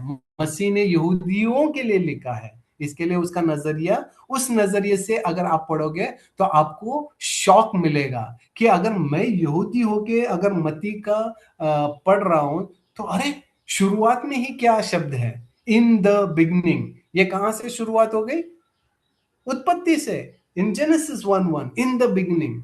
लेकिन वहां पे कौन है, इन द बिगनिंग परमेश्वर है। यहां पे इन the beginning was the word. Okay, तो वहां पे तो परमेश्वर है और उसने बोला और प्रकृति का जन्म हुआ। लेकिन यहाँ पे मती क्या कह रहा है, in sorry Yohanna, I am sorry, Yohanna क्या कह रहा है कि in the beginning was the word. तो वो सॉरी ग्रीक लोगों के लिए लिख रहा है, ग्रीक रीडर्स लोगों के लिए, तो उनको ये शब्द मालूम है। ऐसे तो हिब्रानी लोगों को भी शब्द का मतलब मालूम है कि ये हिब्रानी जेनेसिस 1:1 का इस्तेमाल कर रहा है। एनीवे, तो ये सारी चीजों को हम देखते हैं किस प्रकार से जो लिख रहे थे वो ये सारी चीजों को ध्यान में लिखते हुए लिख रहे थे। ठीक है, ओके। मती, मार्क, लूक, सेंट जॉन के बारे में है। Acts of the Apostles, okay, we are at 6:19, मैं 6:30 तक क्लोज करेंगे। एक्ट्स ऑफ द एपोस्टल्स, लूका जो है उसने पहले तो अपना गॉस्पेल लिखा, ओके, सुसमाचार लिखा। वो सुसमाचार के बाद में उसे किस प्रकार से कलीसिया का जन्म हुआ और किस प्रकार से कलीसिया बढ़ा, उसके बारे में लिखना था, तो उसने 2 वॉल्यूम्स लिखे। अभी फिर से याद रखिए ये सारी चीजें कि उसने लिखी किसके ऊपर, हमारे पेपर है वैसे पेपर्स के ऊपर लिखना था नहीं। ओके, ये सब स्क्रोल्स थे तब तक। हाँ, स्क्रोल्स आ गए थे, लेकिन समझ लीजिए ना, अगर आपको इतना सारा कुछ लिखना है, स्क्रोल कैसे होता है, उसे राउंड राउंड करना पड़ता है, लिखने के बाद उसे सूखना होता है, उसके आगे पीछे आप नहीं लिख सकते, एक ही लिखना है। तो कितना लंबा, कई बार लोग कहते हैं ऑलमोस्ट 22 मीटर्स का स्क्रोल बनता था। ओके, क्योंकि ये सारे बहुत सारे, तो एक्ट्स भी उसी प्रकार से इतने सारे चैप्टर्स हैं, तो उससे कितने बारीकीता से लिखी गई, कितना समय देना पड़ा, गलतियां कितनी होंगी पता नहीं मुझे। हाँ, ये सारे चीजें को परमेश्वर ने इस्तेमाल किया है। It records the early birth of the church and the expansion from Pentecost to Paul's imprisonment. Okay, Pentecost से लेके पौलुस को जब आखिरी बार रोमियो इसके रोमन्स के इसमें जेल में डाला गया, तो ये पूरे, क्योंकि लूका जो है उसने ज्यादा वक्त पौलुस के साथ बिताया, तो इसके लिए हम देखते हैं कि उसने ज्यादा किसके बारे में लिखा, पतरस के बारे में नहीं, स्टार्टिंग में पतरस के बारे में लिखा, फिर कहां से वो धीरे से पौलुस के तरफ मुड़ गया। तो ये सारी चीजें आप ध्यान में रखनी चाहिए कि क्यों परमेश्वर के वचन में पौलुस, और परमेश्वर ने पौलुस का भी इस्तेमाल उस प्रकार से किया। जब पौलुस के पत्रों के पास आते हैं तो हम देखते हैं कि उन्होंने 13 पत्र लिखे, लेकिन उसे भी हम अलग अलग कैटेगरीज में बांटते हैं। पहले 4 जो है वो सेटेरियोलॉजिकल या सोटोरियोलॉजिकल, मतलब उद्धार, उद्धार के ऊपर है। तो रोमियो, 1 और 2 कुरिन्थियों और गलातियों। तो ये पुस्तक किसके ऊपर है, ये ज्यादातर स्पष्टीकरण दे रहा है कि उद्धार किस प्रकार से हमें प्राप्त होती है। ओके, तो ये एक है। दूसरा क्या है, इसे हम प्रिजन लेटर्स कहते हैं, कि जब वो रोमियो में था, उसके पहले भी थोड़ा दूसरे जगहों पे भी था, तो उसने ये क्या बोलते हैं, प्रिजन से लिखे हैं, कैद कैद से लिखे हुए हैं। तो एफिशियंस, फिलिपियंस, कोलोसियंस, फिलिमन, तो ये 4 जो लेटर्स हैं उसने कैद से लिखे, और वो कॉन्टेक्स्ट इंपॉर्टेंट है। इसके लिए वो कहता है ना, मैं भले ही बंदी हूं, लेकिन फिर भी मैं छुटा हुआ हूं। वो किस जगह से लिख रहा है, वो प्रिजन से लिख रहा है, कि किस प्रकार से कई बार हम एक एक घटनाओं में होते हैं, लेकिन वो घटना हमें कैद नहीं कर सकती, क्योंकि पवित्र आत्मा ने हमें मुक्ति दी है। तो उस नजरिए से पढ़े ये सारे पत्रों को।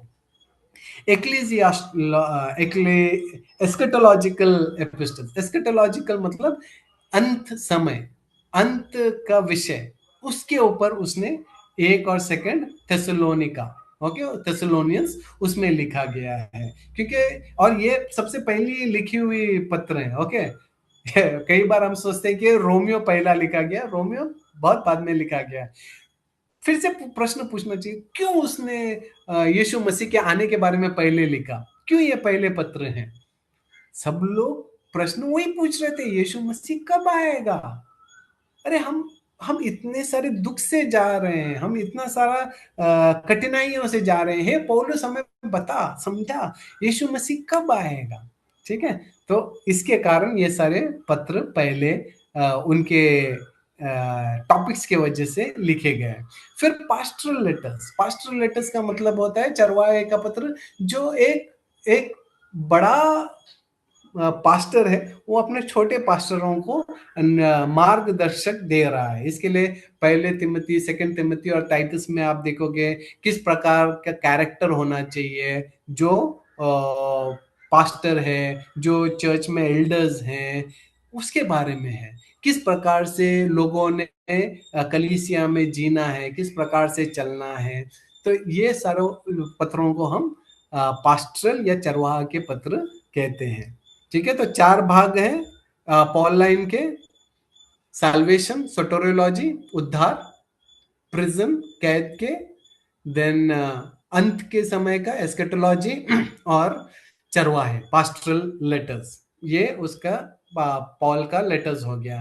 फिर हम सामान्य पत्रों को देखते हैं कि किस प्रकार से उसे 8 हैं वो जो दूसरे लोगों ने लिखे, पौलुस ने नहीं लिखा, और एक का तो हमें पता भी नहीं किसने लिखा। हिब्रानी जो पत्र है वो हमें नहीं पता किसने लिखा। हम इसे पत्र, कई बार पत्र कहते हैं, कई बार इसे सरमन कहते हैं, क्योंकि हमें पता नहीं ये पत्र था कि किसी ने प्रचार किया हुआ सरमन था, क्योंकि उसका जो क्या बोलते हैं स्ट्रक्चर जो है वो प्रचार के हिसाब से है। शायद पत्र भी उस हिसाब से लिखा गया है, पता नहीं। और लास्ट का जो चैप्टर है वो ऐसा नहीं लगता कि वो बाकी चीजों का पार्ट है, वो ऐसा लगता है कि बाद में उसे किसी ने चिपकाया होगा। anyway, ये सब बाद में स्कॉलर्स के डिबेट्स हैं, वो सब बाद में आएंगे हम।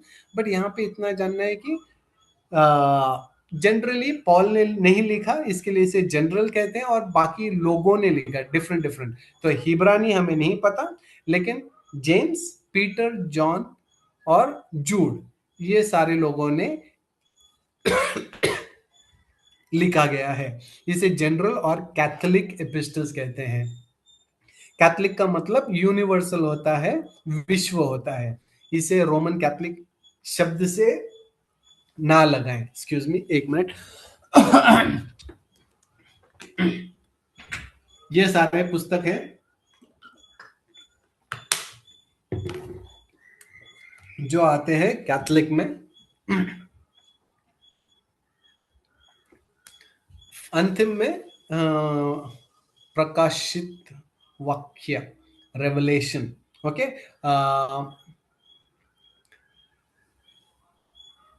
हम जानते हैं कि रेवलेशन जो है वो यूहन्ना को पात्मोस आइलैंड पे जब उसे बंदी बना के वहां पे डाल दिया था, वहां पे उन्होंने लिखा।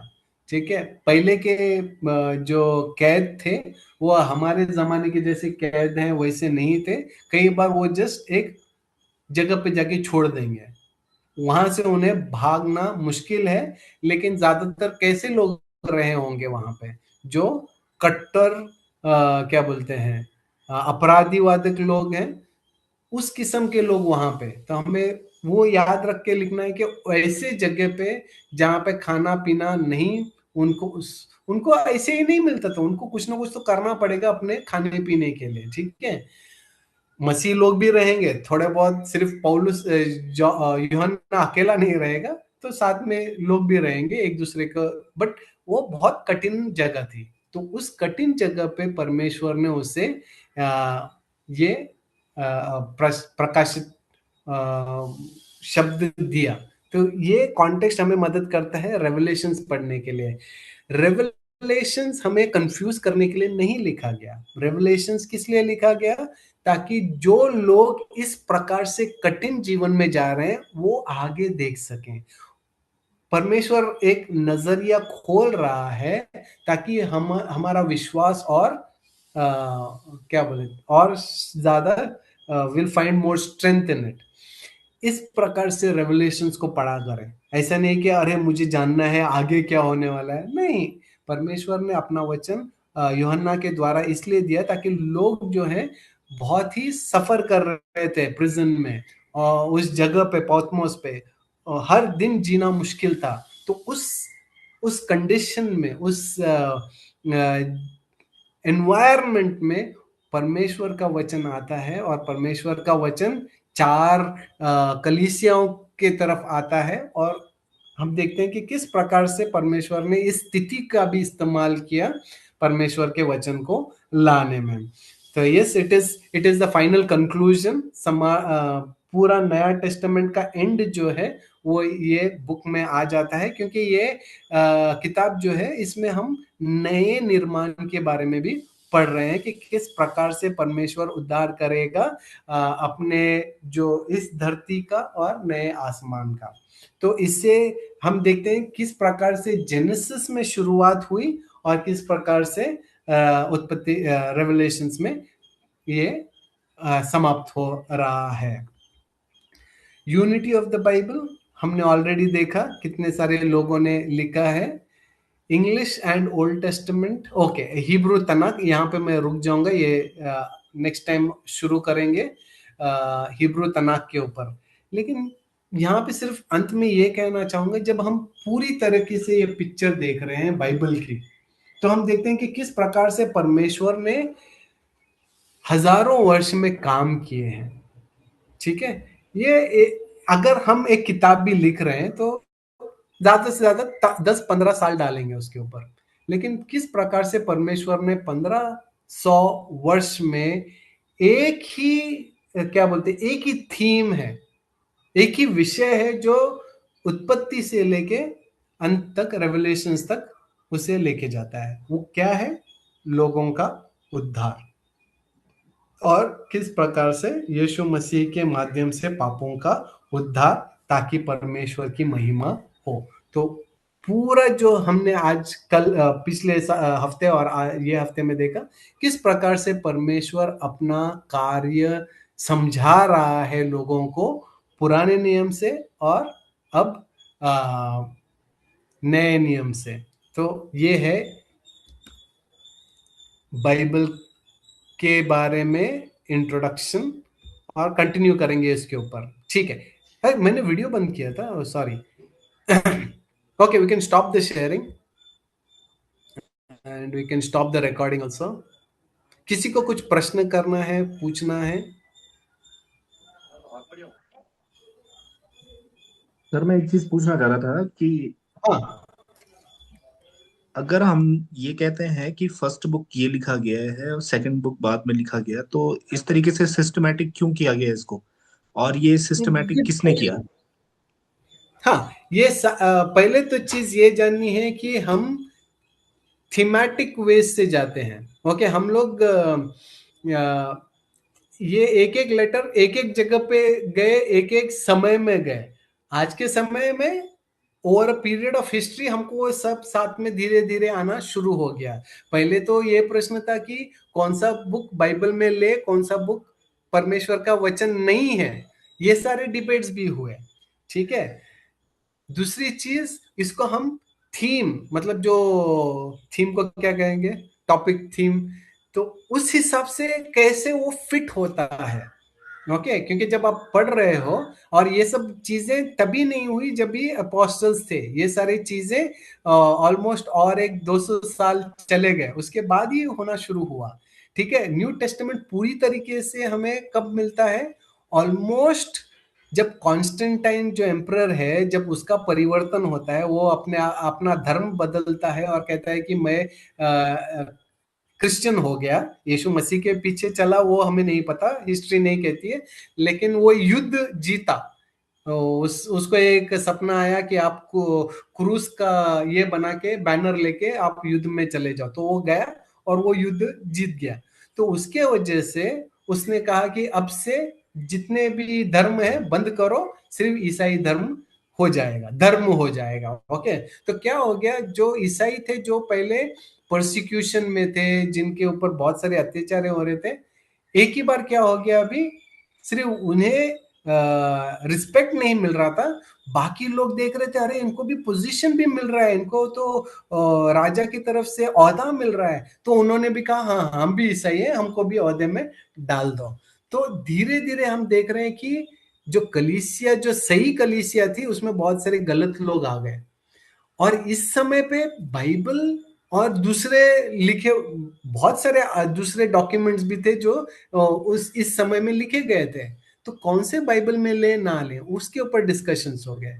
उसके बाद में ही हमें धीरे धीरे धीरे धीरे पता चला, ओके ये सारी चीजें लगभग इस समय लिखी गई, इसने लिखी गई, लेकिन अभी इसे किस प्रकार से रखें ताकि उसे एक स्टोरी लाइन जैसे हम पढ़ सकें। और उसके कारण भी हैं, जब आप पढ़ोगे चर्च हिस्ट्री में भी आपको ये सारे चीजें मिल जाएंगी कि किस प्रकार से बाइबल का निर्माण हुआ, किस प्रकार से एक एक बुक को लोगों ने पढ़ा, फिर क्राइटेरियाज देखे कि कौन से कलीसिया ने पढ़ी हैं, कितने कलीसियाओं ने पढ़ी हैं, किस कलीसिया ने इसे परमेश्वर का शब्द नहीं माना है, क्यों नहीं माना है। ये सब अभी 200 साल की मैं और बात कर रहा हूँ। ठीक है, ऐसा नहीं कि एक दो दिन में हो गया।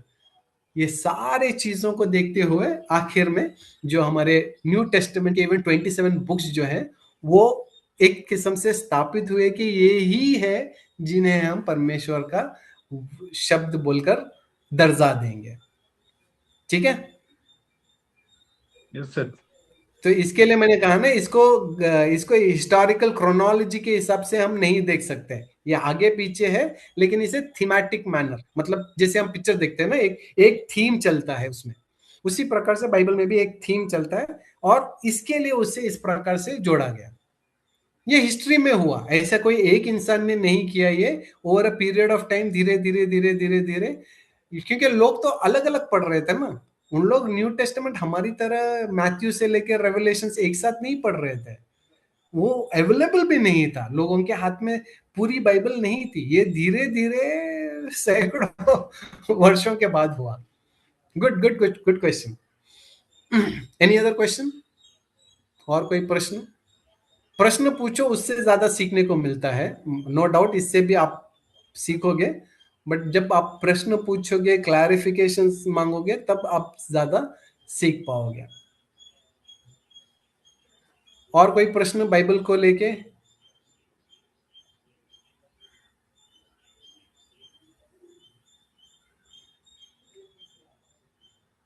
कोई है कि आप नहीं, तो लोगों सब लोग सो रखे? को, सॉरी सत्य, आप लोगों को मतलब समझ में आ रहा है, हिंदी समझ में आ रहा है, मैं ज्यादा तेज जा रहा हूँ या बहुत धीरे चल रहा हूँ, ये सारी चीजें आपको पता है? अगर उसके ऊपर भी टिप्पणी देंगे तो फिर उस हिसाब से मैं आगे भी बढ़ सकता हूँ। आपको मेरे टीचिंग के ऊपर भी कुछ बोलना है तो जरूर, ऐसा नहीं कि अरे ये प्रोफेसर है, टीचर है, वो सब में विश्वास मत कीजिए। हमारा ये क्या बोलते हैं, हमारा सिखाने का और ये उद्देश्य यही है कि हम एक दूसरे से बात कर सके, एक दूसरे के साथ बढ़े, और पता नहीं, और 5 साल बाद शायद आप ये सारी चीजें पढ़ाओ। आप लोग हिंदी में ज्यादा अच्छे तरीके से पढ़ा सकते हैं, तो आप ये सारी चीजें करें, तो उसके लिए। ठीक है। Any any question, any statement, कोई टिप्पणी? अमित भैया, आपकी हिंदी और इंग्लिश दोनों अच्छी है, आप बताएं कुछ।